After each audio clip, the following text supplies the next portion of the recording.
السلام عليكم ورحمة الله تعالى وبركاته. علانة القول وتيسر الفاتحة. أعوذ بالله من الشيطان الرجيم. بسم الله الرحمن الرحيم.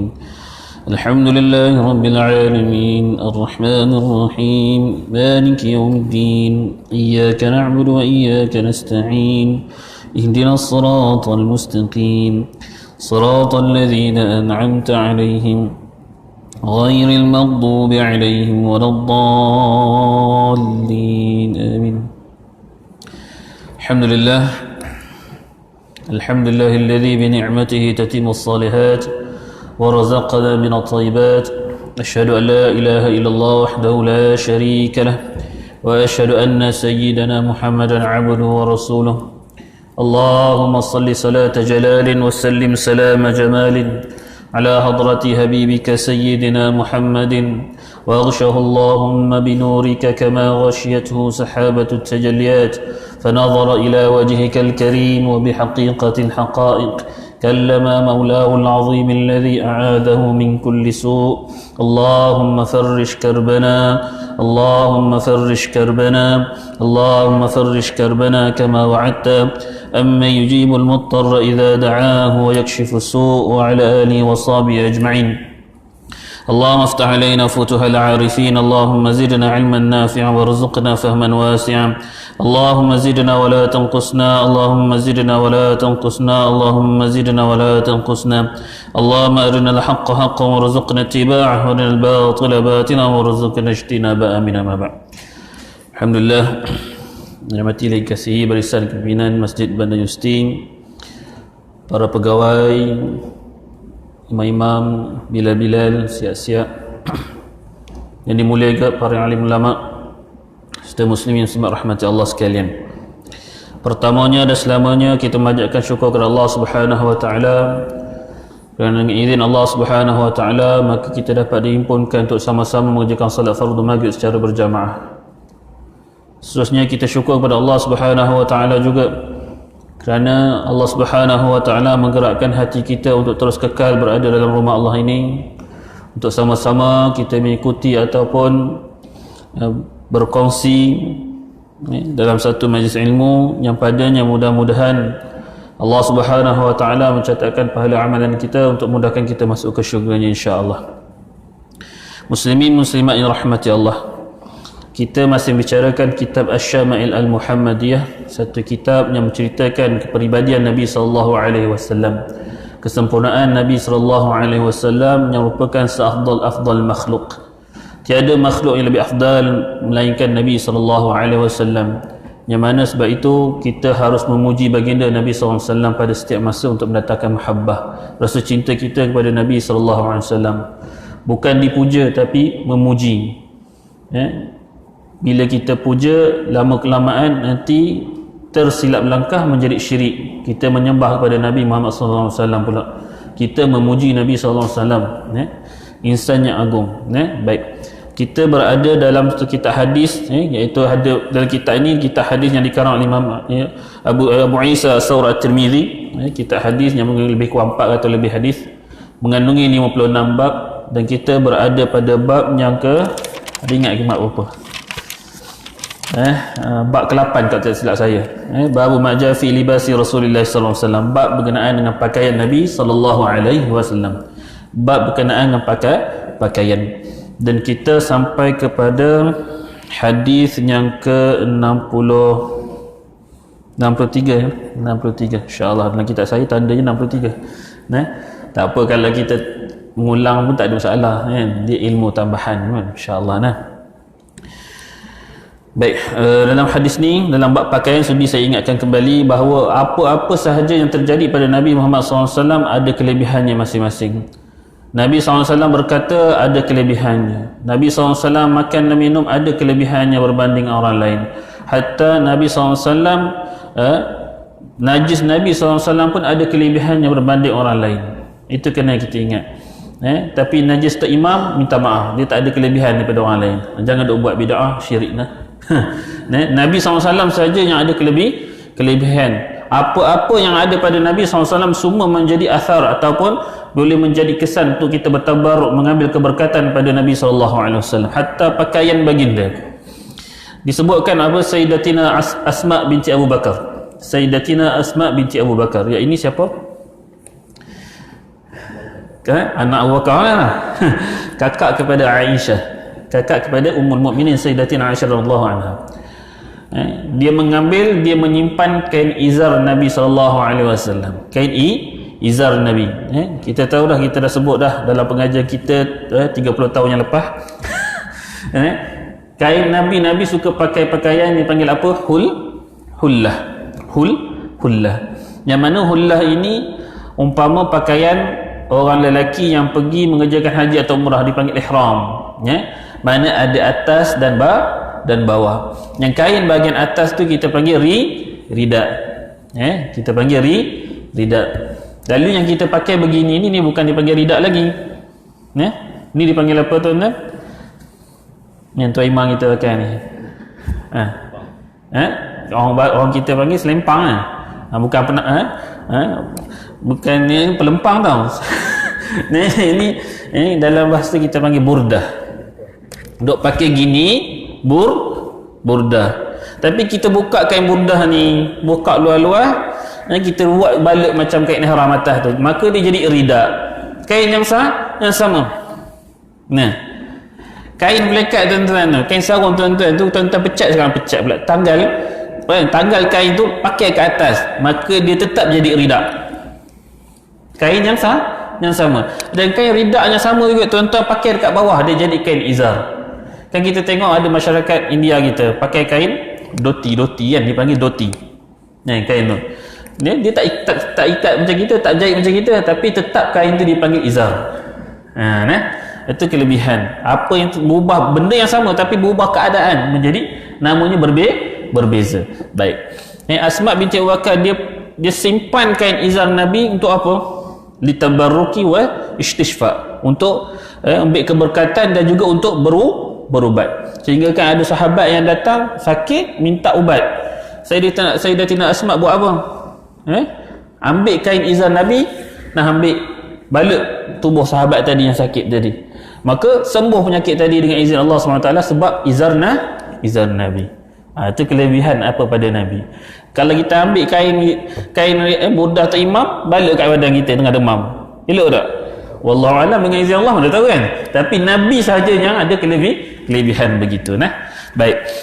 Kita baca hadis 63. Haddatsana Muhammad bin Ghailan, haddatsana Abu Razzaq, haddatsana Sufyan an Aun bin Abi Juhaifa an abihi قال رأيت النبي صلى الله عليه وسلم حلة حمراء كأني أنظر إلى بريق ساقيه قال سفيان أراها خبرة. طيب. Hadis ni diriwayatkan daripada Abi Juhaifah, Abi Juhaifah. Aku melihat Nabi SAW dan kepadanya hullatun hamra, kain yang macam ihram tadi tapi berwarna merah. Berwarna merah. Dan kita telah sebutkan, bermaksudnya merah di sini bukan maksud merah semua.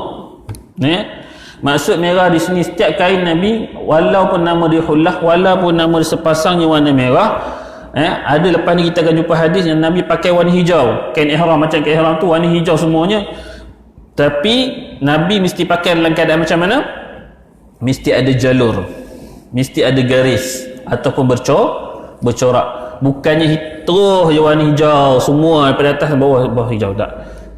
Dia mesti berjalur ataupun bercorak. Ini keadaan Nabi. Dan bukan Nabi seorang saja yang pakai hullah zaman tu. Bukan Nabi seorang saja yang pakai hullah, pakaian macam tu. Sahabat-sahabat yang lain pun ada juga yang pakai macam pakaian Nabi. Dalam riwayat lain sebutkan apa? Nabi SAW ada hullah warna merah ni satu saja. Jadi bila Nabi SAW pakai hullah warna merah ni, datang seorang sahabat, "Ya Rasulullah, aku tengok kau punya hullah ni cantik, boleh tak bagi kat aku?" Dan Nabi ada hullah warna merah tu je. Nabi bagi tak? Nabi bagi. Nabi ni sikap dia pemurah, sifat dia pemurah. Bila orang bagi hadiah, maka mesti Nabi bagi hadiah semula, timbal balik. Orang bagi hadiah, Nabi bagi hadiah. Dan hadiah Nabi biasa lebih daripada orang yang bagi hadiah pada dia. Ada setengah keadaan sahabat bagi buah, Maka Rasulullah buat apa? Bagi emas. Nah, bagi buah tapi timbal baliknya bagi hadiah apa? Emas. Nah, jadi kita ubah lepas ni, kalau kawan tu bagi kita motor suku, kita minta Mercedes begitu. Tak, itu sunnah Nabi. Nabi dia punya kelebihan begitu. Makna kalau kita nak bagi hadiah pada kawan-kawan kita, bagilah setaraf, sekurang-kurangnya, tapi terpulang pada kita. Itu pun namanya hadiah. Baik. Jadi dalam mazhab kita pakai merah hukumnya makruh. Dalam mazhab kita ni dengar ni. Pakai merah semua daripada atas sampai bawah, makruh hukumnya. Tapi bukan makruh maksudnya haram. Makruh yang tak boleh pakai langsung. Kalau kita dah pakailah, tak ada masalah. Cuma makruh kat sini bukan maksud dia makruh yang hampir kepada haram. Tidak, makruh kalau boleh elak-elaklah. Dan kalau nak pakai warna merah, pakailah, tapi pakai yang berjalur ataupun bercorak, campur coraknya. Begitu keadaannya. Dalam hadis juga sebut ka'anni anzuru ila bariqi saqaihi, seolah-olah aku melihat apa? Aku melihat betih Nabi sallallahu alaihi wasallam masa pakai hullah tu. Nabi pakai punya kain izar Nabi sallallahu alaihi wasallam. Kain izar Nabi sallallahu alaihi wasallam tu apa dia? Sampai kat sampai bahagian betis. Sampai bahagian betis. Dan apa lagi Sufyan kata? Aku nampak kat betih dia tu tadi bercahaya. Betih Nabi bercahaya, masya-Allah.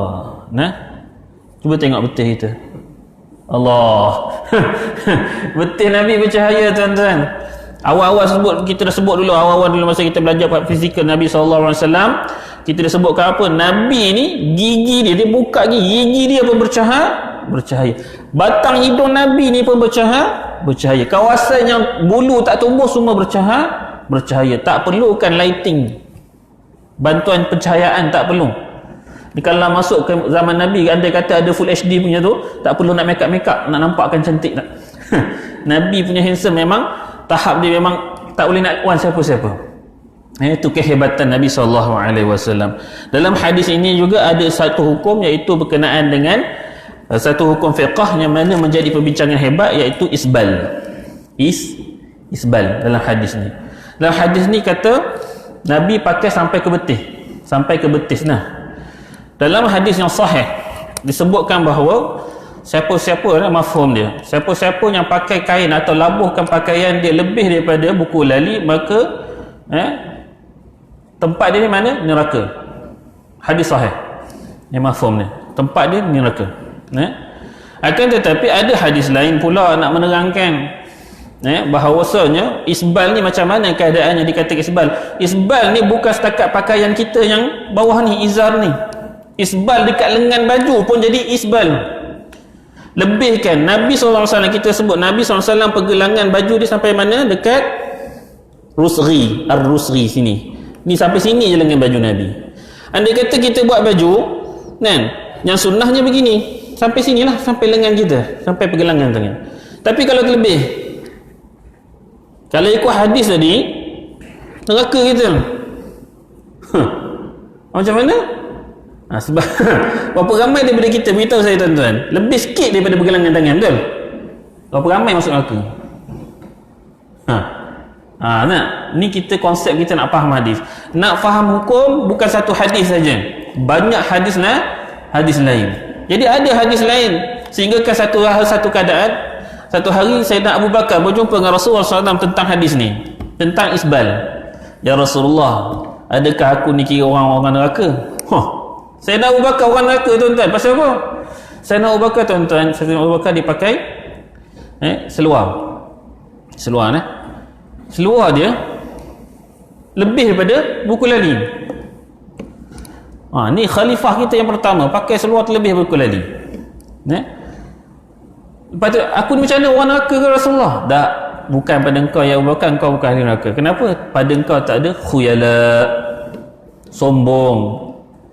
Sayyidina Abu Bakar, orang dia tinggi tapi kurus. Pinggang dia tu sama badan, straight tu, tak ada cutting tu, straight itu. Jadi dia pakai kain ke, dia pakai seluar ke, jatuh. Jadi bila pakai seluar tu, dia terjatuh sampai ke Lebih daripada pukul lali. Jadi dia risaulah, dia tergolong daripada galangan ahli neraka. Jadi Rasulullah kata apa? Kesimpulan kat situ, tak ada khuyalat, tak ada sombong. Andai kata kita pakai pakaian dengan kita laburkan pakaian kita tadi, lengan kita panjangkan, jubah kita panjangkan lebih daripada buku lali, maka kalau ada perasaan sombong, haram hukum dia. Barulah namanya masuk neraka. Nah, tapi andai kata kita beli yang panjang macam itu, bukan niat kita nak yang mana panjang itu, dah panjang kan, tak ada masalah. Ataupun kita kan pergi kerja, sebab beritahu saya, siapa yang pergi kerja pakai seluar kita, seluar selek kita tu, yang memang atas kat betih pergi kerja. Buah kata ni banjir mana? Betul? Betul? Siapa yang praktik sunnah ni? Tuan-tuan tengok cerita Korea tak?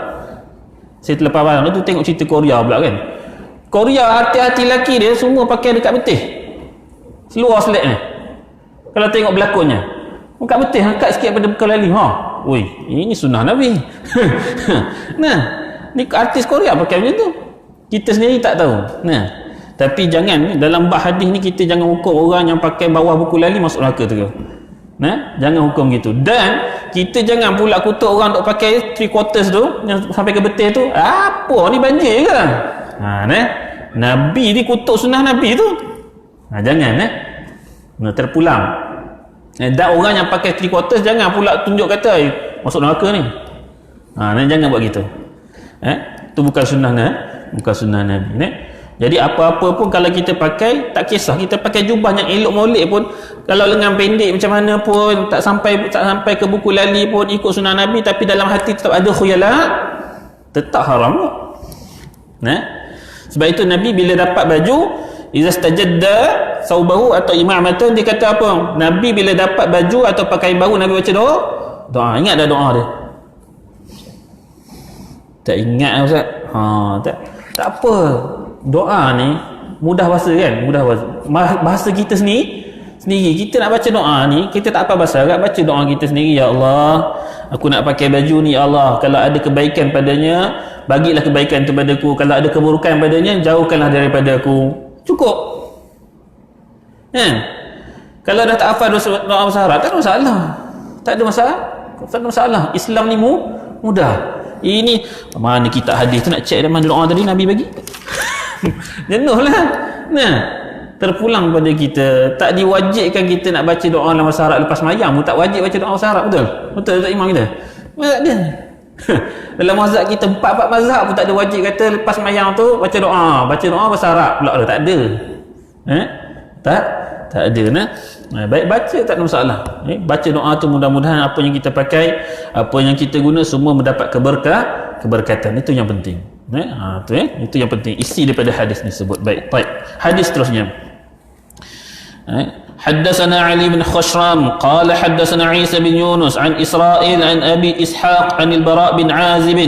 Baik, dalam perawi hadis ni ada satu nama dia Bara' bin Azib. Kalau tuan-tuan tengok, kalau tuan-tuan ada kitab terjemahan ke atau kitab naskah lain, tolong pastikan nama dia bukan Al-Barra', nama dia Al-Bara'. Nama dia Al-Bara', bukan Al-Barra'. Sebab ada perawi lain nama dia Al-Barra'. Al-Bara' bin Azib, Al-Barra' bin Malik. Ini abang kepada Sayyidina Anas bin Malik, nama dia Al-Barra'. Jadi kena tengok kalau nuskah kita tu lain. Baik. Kemudian ada juga seorang perawi dalam hadis ni, istimewanya apa? Cucu ambil hadis melalui datuk. Dalam hadis ni perawi dia istimewanya cucu ambil hadis daripada datuk, dia tak ambil daripada ayah.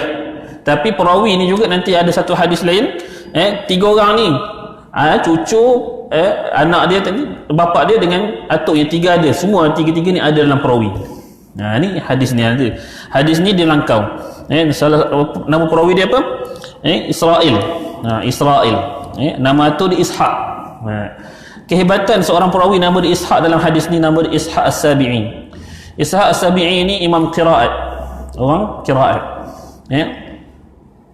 Dia cerita ke anak murid dia. Ishaq As-Sabi'i cerita pada anak murid, wahai anak muridku, aku ni dah tua dan aku hanya mampu solat qiyamul lail 200 rakaat maksimum. Dengar tu sekali. Dia cerita pada anak murid, wahai anak muridku, aku ni dah tua, aku hanya larat untuk solat malam 200 rakaat sahaja. Bayangkan, dia cerita dia dah tua tapi 200 rakaat satu malam. Dalam riwayat lain cerita apa, Ishaq As-Sabi'i sebut satu malam dia boleh baca maksimum dalam sembahyang dia 1000 ayat. Bukan ku Allahu Ahad. Bukan ku Allahu Ahad saja dah ulang 1000 dah. Nah, mula surah Baqarah lagi lah. Allah hebatnya. Ni dah tua ni. Dah tua ni Ishaq As-Sabi'i. Masya-Allah. Kita ni yang muda pun Allah, bukan cakap ke dia, saya ni Allah lagi lah kita ni. Kejap ada kejap tak ada, malam tiap mulanya Allah. Malu kita. Baik, ma ra'aitu ahadan minan nas ahsana fi hullatin hamra' min Rasulillah sallallahu alaihi wasallam in kana jummatu la tadhibu qariban min mankibiha. Aku tak melihat seorang manusia pun yang lebih cantik kalau pakai kain hullah yang merah tadi melainkan Rasulullah sallallahu alaihi wasallam. Yang mana bila Nabi sallallahu alaihi wasallam diceritalah hadis ni apa lagi? Nabi SAW bila pakai kain hullah merah tadi, sahabat ni tadi Al-Bara' bin Azib kata, aku nampak Rasulullah SAW rambut dia apa? Jummah. Dalam keadaan jummah, iaitu ini rambutnya menyentuh bau.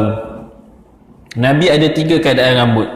Yang pertama ada limah, wafrah dan jummah. Limah, wafrah dan jummah, iaitu rambut yang hanya sekadar sampai ke cuping telinga, hanya sampai separuh daripada leher, dan akhir sekali jummah yang sampai ke bau. Itu 3 keadaan rambut Nabi SAW. Jadi kalau kita nak ikut sunnah Nabi, inilah 3 keadaannya. Tapi andai kata terlebih, salah tak? Tak bersalahan pun dengan sunnah sebenarnya, kan? Kalau kita niat nak sunnah lah. Tapi yang cara yang salah ikut sunnah macam mana? Rambut dah panjang tapi dia nak ikat tu salah. Nabi SAW rambut panjang tapi Nabi tocang. Dah sebut lah, arba'a ghadair, Nabi 4 tocang. Kat mana? Dekat kiri dan kanan juga, atas depan ni 4 tocang dia, 1, 2, 3, 4. Itu Nabi tocang, keadaannya begitu. Dan sunnah Nabi bila ikat rambut ni bila nak pergi perang. Nah, itu sunnah Nabi. Serupa juga kalau kain izar Nabi SAW tadi, sunnah Nabi tak pernah pakai seluar. Nabi tak pernah pakai seluar. Walaupun Nabi ada seluar, Nabi ada seluar tapi Nabi tak pernah pakai seluar. Jadi kalau kita pakai seluar, lawan tak sunnah Nabi? Nabi tak pernah pakai seluar tapi Nabi ada seluar. So kita jangan mudah-mudah aja kata ini apa ni, jangan nak pakai seluar, pakai. Nabi ada seluar cuma Nabi tak pakai. Sunnah seluar ni siapa yang pertama sekali yang pakai antara kalangan Nabi? Nabi Ibrahim AS. Nabi Ibrahim AS adalah orang pertama dalam kalangan Nabi yang pakai seluar. Dalam pakaian juga, dalam bab pakaian tadi, kalau kita tengok isbal, balik sikit, isbal kalau perempuan, isbalnya sama juga macam lelaki tadi lah. Maksud dia kata kalau ada perasaan sombong, tetap haram. Cuma sunnah Nabi, sunnah orang perempuan ni, kain ni dilambukan sehasta lebih daripada buku lali. Sehasta lebih daripada buku lali. Sunnahnya mengikut sunnah siapa yang pakai panjang macam tu? Siti Hajar. Siti Hajar pakai macam tu sebab apa? Masa tu di Mekah disebabkan bawa Nabi Ismail AS, takut ada orang jahat ikut, jadi nak apa? Pakai labuh tu, jadi kesan jejak di padang pasir hilang. Itu sunnahnya. Kalau Siti Hajar dia pakai labuh begitu. Jadi perempuan pakai labuh sehasta lebih daripada buku lali. Sama juga serban, kain ekor serban, nak panjang mana? Sampai cecah buntut tak. Sekurang-kurangnya sehasta, sekurang-kurangnya. Itulah kira maksimum tu. Nanti dalam bab serban kita cerita bagaimana kaedah serban yang terbaik nak pakai. Kalau ada masa kita bagi sanad serban ke apa, insya-Allah. Kemudianlah kalau ada rezeki lah, insya-Allah. Semalam saya bagi di Masjid Sidek, saya pun kuliah Syama'iyah semalam, tapi bab minyak wangi. Saya bagi sanad minyak wangi.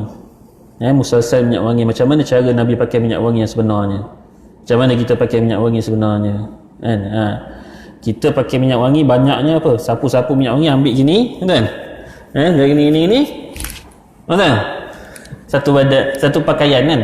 Sunnah Nabi bukan sapu minyak wangi pada pakaian, Sunnah Nabi sapu pada badan. Minyak wangi itu sapu pada badan. Dan kaedah ambil minyak wangi itu bukan macam kita ambil tuang ini, bukan. Kaedahnya melalui kaifiat guru saya ambil kaifiat ni melalui guru saya.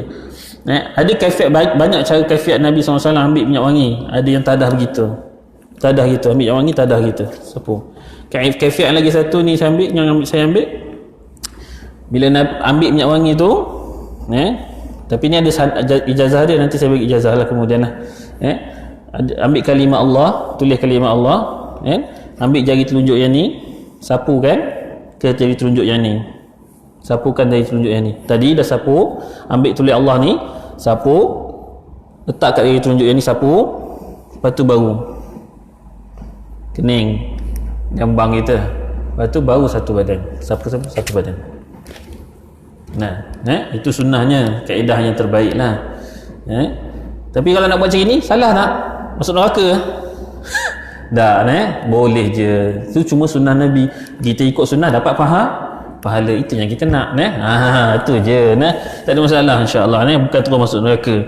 Baik. Jadi Nabi SAW rambut dia sampai ke bahu. Taib. Hadis seterusnya, haddatsana Muhammad bin Bashar, haddatsana Abdul Rahman bin Mahdi, qala haddatsana Abdullah bin Iyad an nabihi Nabi Rimsah, qala ra'aitu an-nabiy sallallahu alaihi wasallam 'ala burdani akhdarani. Baik, hadis ni riwayatkan daripada Abu Rimsah, sungguhnya aku melihat Nabi sallallahu alaihi wasallam padanya burdani akhdarani, iaitu kain yang sepasang tadi tapi warna hijau. Jadi Nabi SAW ada kain mahullah tadi warna hijau. Jadi kalau kita tengok daripada bab pakaian Nabi SAW, setakat ni kita dah tahu Nabi memang suka pakai, ada pakaiannya hijau, ada pakaian Nabi warna merah. Tapi kena ingat disebut ini burda. Burda ni, bila masuk burda ini pakaian yang mesti bercorak, bergaris. Hullah tadi mesti bercorak ataupun bergaris. Jadi warna hijau ada Nabi ada warna hijau, Nabi ada warna merah. Dan Nabi juga ada warna putih, yang mana Nabi lazim pakai warna putih dan hijau dan merah kadang-kadang. Memang Nabi suka warna putih, tapi Nabi ada juga pakai hijau dan merah. Dan warna Nabi tak suka adalah warna asfar, warna kuning. Ada sahabat yang pakai baju warna kuning, kemudian Rasulullah cakap kepada sahabat, wahai sahabat, tukarlah baju tu. Nabi tak suka pakai baju warna kuning, tak suka orang pakai baju kuning ataupun warna dekat oranye sikit. Baju jangan fikir lain. Baik, hadis seterusnya, haddatsana cuma sebelum tu sebelum kita pergi hadis tu, ada satu perawi nama hadis yang kita sebut ni Abdul Rahman bin Mahdi. Abdul Rahman bin Mahdi perawi dalam hadis ni, ini digelar sebagai bapa jarah wa ta'dil. Bapa jarah wa ta'dil. Jarah wa ta'dil ilmu dalam hadis lah. Bab jarah wa ta'dil. Dalam Abdul Rahman bin Mahdi ni kehebatan dia apa? Kehebatan dia antaranya digelar sebagai sihir ilmu hadis. Kenapa? Kalau mana-mana ulama zaman dia nak cakap pasal hadis, nak bentang kita nak baca hadis, akan jumpa Abdul Rahman bin Mahdi terlebih dahulu. Jumpa Abdul Rahman bin Mahdi akan cek, okey, ni betul riwayatnya apa semua. Abdul Rahman bin Mahdi ni. Dan satu keadaan ketika seorang ulama dia tulis kitab hadis, kemudian dia jumpa Abdul Rahman bin Mahdi, dia kata apa? Aku tersilap tulis satu hadis, dia cakap Abdul Rahman bin Mahdi. Ini sahabat, seorang ulama zaman Abdul Rahman bin Mahdi yang ditulis hadis tersilap. Dia jumpa Abdul Rahman bin Mahdi, wahai Abdul Rahman bin Mahdi, kenapa aku silap tulis hadis ni? Yang tulis kitab hadis tu ulama tadi ni. Tapi dia jumpa Abdul Rahman bin Mahdi, tanya pasal apa aku boleh silap tulis hadis. Tuan-tuan bayangkan, patutnya penulis tu lah tahu kenapa dia silap tulis hadis. Dia tanya orang lain, pasal apa aku silap tulis hadis ni? Abdul Rahman bin Mahdi kata apa? Ini masa kau tulis hadis ni kau salah sebab ni, kau tengah buat ni. Abdul Rahman bin Mahdi lagi tahu daripada penulis ni. Itu sebab tu masa tu digelar sebagai sihir ilmu hadis. Orang yang hebat dalam ilmu hadis. Baik. Hadis haddatsana Abdu bin Humaidin qala hasan Affan bin Muslimin قال حدثنا عبد الله بن حسان العنبري عن جدتيه دحيبة وعليبة عن قيلة بنت مخرمة قالت رأيت النبي صلى الله عليه وسلم وعليه أسمال ملتين كانت بزعفران وقد نفضته وفي الحديث قصة طويلة. Baik, hadis ni diriwayatkan daripada seorang sahabat perempuan, sahabiah nama dia Qailah binti Makhramah. Dalam hadis ni disebut aku melihat Nabi SAW wa alaihi asmalu mulatain.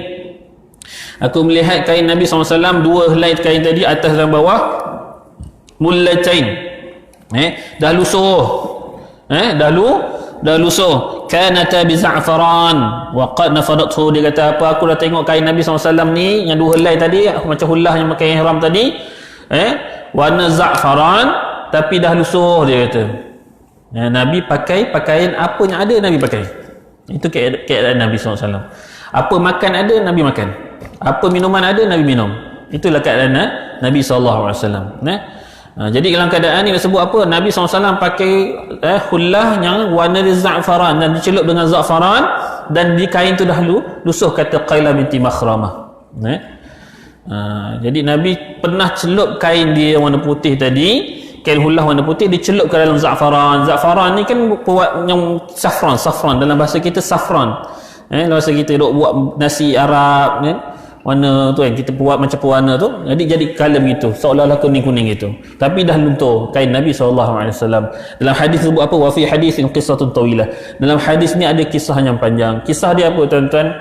Hadis ni panjang lagi sebenarnya, tapi dipendek oleh Imam Tirmizi. Kisah dia bagaimana seorang perempuan ni, nama dia Qailah binti Makhramah, sahabiah ini, nak jumpa dalam perjalanan jumpa Nabi SAW. Datang seorang lelaki nak jumpa dengan Nabi SAW, bagi salam pada Nabi SAW. Assalamualaikum Rasulullah, waalaikumsalam. Dia jawab kepada sahabat tadi. Kemudian masa dia jawab salam tu, Nabi SAW dalam keadaan duduk kurfusa. Duduk kurfusa. Kurfusa ni tuan-tuan, lutut ni dekat dada. Saya tak boleh buat pasal tak ikut sunnah Nabi, perut besar. Nabi perut dia dengan dada sama. Sadran dengan batan ni, sadri dengan batan ni sama. Tu Nabi. Saya tak. Dia batan PJK. Tu tak ikut sunnah tu. Ni kelemahan ikut sunnah Nabi. Nabi pasal tu duduk kufrusa. Ketika itu Nabi sebenarnya sebelum duduk kufrusa, Nabi dalam keadaan itikad. Itikad ni bersandar, dan Nabi selalu bersandar macam mana, mesti ada satu bantal dia panggil wasaid. Wisadah ataupun wasaid, jamak dia wisadah ni bantal 4 segi. Selalu kalau kita pergi padang besar ke apa tu, ada satu bantal tu 4 segi tu. Bantal macam itulah rupanya yang dipanggil wasaid. Nabi dalam hadis sebut apa, Nabi tak pernah menolak tiga benda. Al-wasaid, ad-duhnu, al-laban, au tib. Nabi tak pernah tolak bantal. Bantal bukan bantal tidur. Bantal tidur dipanggil mikhaddah. Mikhaddah bukan tu. Nabi wasaid. Nabi kalau memikirkan satu keadaan, Nabi akan duduk itikad sambil dia punya siku letak kat wasaid tu, sambil pegang tongkat. Tongkat Nabi ada 3 keadaan pula. Nabi tongkatnya yang pendek ni sahasta bila dia duduk baring tadi itikad. Kemudian tongkat yang panjang biasa tu bila Nabi berjalan, dan tongkat lagi satu untuk khutbah. Tu 3 tongkat Nabi SAW. Ada nama masing-masing. Ada nama masing-masing. Jadi bila Nabi duduk kurfusa, si Qailah, perawi hadis ni nama dia Qailah binti Makhramah, nampak Nabi SAW. Awan tadi nak datang jumpa Nabi. Bila Nabi duduk kurfusa, itikad tu duduk kurfusa, Qailah ni sahabiah perempuan tadi ni tergamam tengok Nabi. Kenapa tergamam? Tak boleh nak kata apa-apa, sebab dia tengok Nabi duduk kat dalam macam tu. Ya Allah, handsome, nak kata handsome ke nak kata apa semua tak boleh tergambar di fikiran masa tu. Pernah Ustaz Farid orang buat cerita? Tak ada Ustaz Farid tak ada. Ni Nabi SAW, sahabat perempuan, dia tengok Rasulullah daripada keadaan itikad duduk kurfusa, tergamam. Nak cakap indahnya Nabi SAW. Indahnya Nabi SAW ni, Masya Allah, tak boleh nak digambarkan. Sampai macam tu sekali Qailah ni tadi. Sebab itu dalam hadis lain sebut apa, man ra'ahu badihatan habbah. Nabi SAW daripada jauh, kalau orang tengok dia daripada jauh, orang akan nampak karisma dia sebagai seorang pemimpin. Dia akan tergamam tengok. Tak boleh nak gambar, nak cakap macam mana hebatnya karisma pemimpin dia. Nabi ni pemimpinnya macam mana, indahnya wajah Nabi macam mana, badan Nabi macam mana, tu cukup perfect sampai tak boleh nak kata apa. Tapi man khalatahu ma'rifatan ahabbah. Siapa dah bercampur dengan Nabi, dia akan rasa cinta kepada Nabi SAW. Samalah juga Qailah binti Makhramah tadi. Apa jadi? Mana seorang lelaki sahabat tadi, dia nampak perempuan ni macam tu, dia cakap ke Rasulullah, ya Rasulullah, tengok ni uridatil miskinah. Tengok perempuan yang miskinah ni. Miskinah ni bukan maksud miskin. Miskinah maksud dekat sini apa? Perempuan yang dalam keadaan takut tadi, ketar-ketar.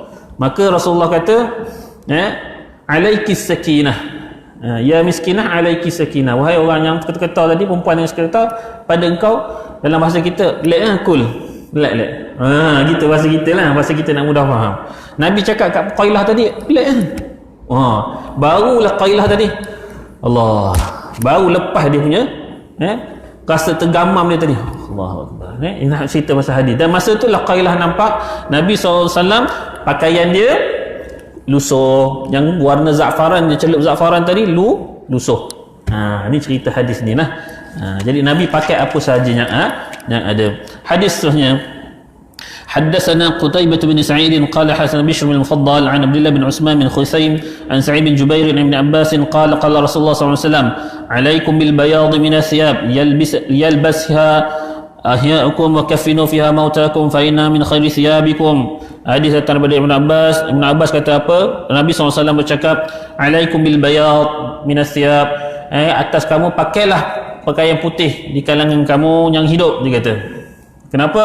Wa kafinu fiha mautakum, dan kafanlah mayat-mayat dari kalangan kamu, orang dah meninggal, kafankanlah dengan kain putih, fa innaha min khairi thiyabikum, kerana dia adalah pakaian yang terbaik untuk kamu. Pakaian putih yang terbaik sebab apa? Dalam satu hadis lagi, kita baca satu lagi untuk penjelasan dengan apa? Haddatsana Muhammad bin Bashar qala Abdul Rahman Mahdi haddatsana Sufyan an Habib bin Abi Thabit an Maimun bin Abi Shabib an Sumrah bin Jundab qala Rasulullah sallallahu alaihi wasallam ilbasul bayad fa inna atharu atyab wa kafinu fiha mautakum. Pakailah pakaian putih kerana apa? Atharu atyab, kerana dia nampak bersih dan juga nampak cantik, dia kata. Wa kafinu fiha mautakum. Jadi Nabi suruh pakai warna putih sebab apa? Athhar, nampak bersih. Tuan-tuan bayangkan kalau kita pakai jubah tu 5 hari baju putih, tahu tak orang nampak kotor tak? Nampak kotor kan? Jadi kita pasti akan tukar pakaian yang bersih. Jadi pakai putih tu maksud dia apa? Kalau dah nampak kotor, tukar. Nampak najis, senang nak cuci. Kalau pakai pakaian yang warnanya gelap-gelap, nak nampak najis susah. Kita pun tak tahu ada najis ke tak ada. Jadi pakailah warna putih sebab apa? Senang kita nak cuci najisnya apa semua. Kemudian dialah pakaian cantik tak pakai putih ni. Tuan-tuan bayangkan kalau kita pergi haji ni, pergi umrah, semua pakai baju putih, ya Allah. Kalau duduk di padang Arafah tengah wukuf tu, tengok masya-Allah pakai semua ihram putih. Dia terasa zuk dia macam kita berada di padang mahsyar, dikumpulkan di padang mahsyar, masya-Allah. Kalau kita pergi musim murah, kita tak nampak sangat Jabal Rahmah tu putih, tapi kalau kita pergi musim haji tu, Jabal Rahmah tu masya-Allah putih je. Cantik. Kalau kita semua orang masjid datang pakai baju putih, masa tu buat qiyamul lail pula kan. Lepas tu tiba-tiba musafir datang nak sembahyang, sudah ni betul ke masjid ni? Orang kita dia suka gambar gitu. Dia kata, ini udah ni mesti ni bunian mana datang, jin mana ada kumpul ramai-ramai dalam masjid. Ni orang kita tu masalah pula macam tu. Pakai putih kerana putih ni cantik. Nabi suka pakai putih. Jadi dalam hadis kita dah sebut Nabi suka pakaian putih. Memang lazim Nabi pakai pakaian putih. Nabi ada warna merah yang bercorak bergaris, Nabi ada warna hijau bercorak dan bergaris. Baju putih ni bukan setakat itu saja. Baju putih ni juga adalah baju orang ahli syurga. Ahli syurga pakai baju warna putih dan ahli syurga pakai baju warna hijau. Ni pakaian ahli syurga. Tak nak ke kita seolah-olah kita nak masuk syurga, tapi kita tak nak usaha nak pakai pakaian seumpama ahli syurga. Pakailah pakaian hijau yang tapi bercorak, ada garis, ada berjalur. Pakailah pakaian putih cantik kerana apa? Untuk menyerupai pakaian ahli syurga. Sekurang-kurangnya lah. Masuk dah belum ni? 3 minit lagi. Okey, kita teruskan 3 minit. Jangan sia-siakan waktu.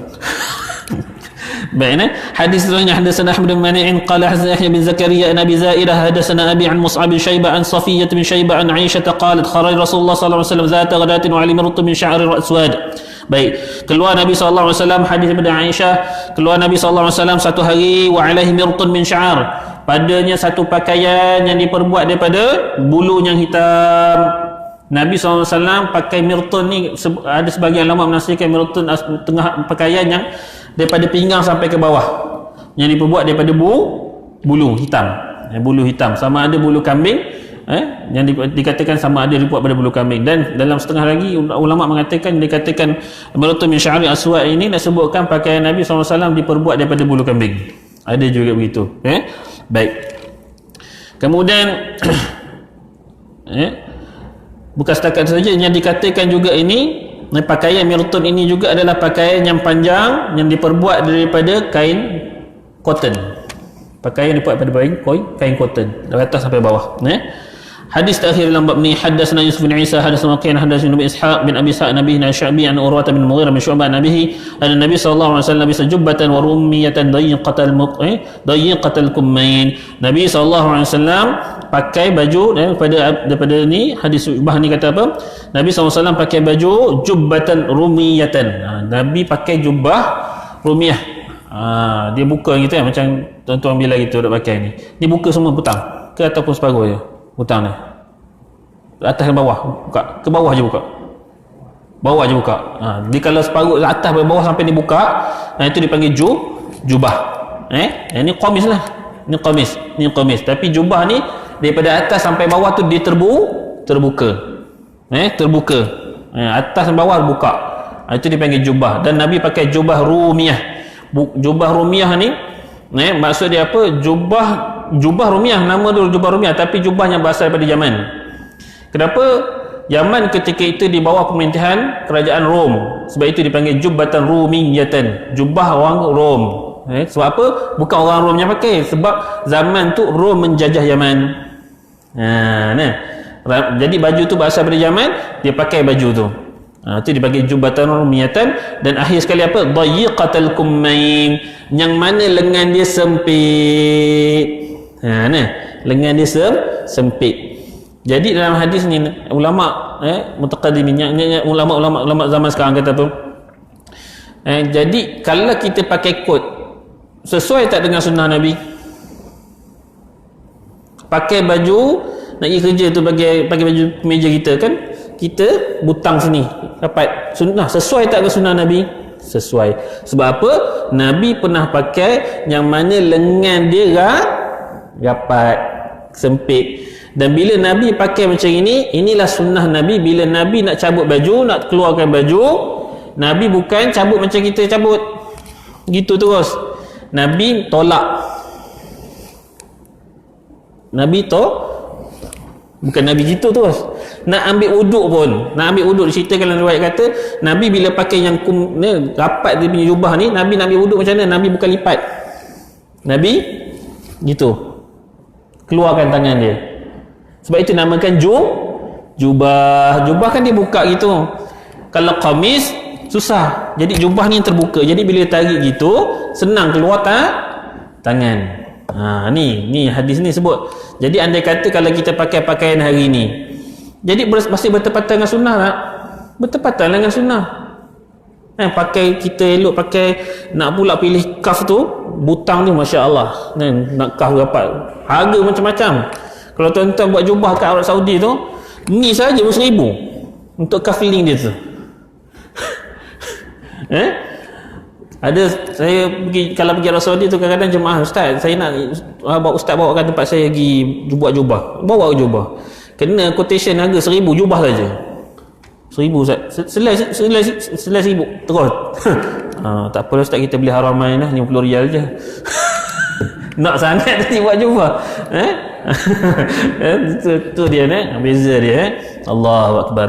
Baik, itu saja apa yang kita dapat sebutkan pada malam ini. Mudah-mudahan apa yang kita dengar dapat kita manfaatkan, dapat kita sampaikan pada rakan-rakan kita, insya-Allah. Apa yang baik datang daripada Allah, memurah atas kelemahan diri saya. Aqulu qawli hadza wa astaghfirullahal azim li wa lakum. Wassalamualaikum warahmatullahi taala wabarakatuh. Na'udzubillahi minasyaitonir rajim. Bismillahirrahmanirrahim. Alhamdulillahirabbil alamin wassalatu wassalamu ala asyrafil anbiya'i wal mursalin wa ala alihi washabihi ajma'in. Ya Allah ya Rahmanir Rahim, ampunilah dosa-dosa kami yang banyak kepadamu ya Allah.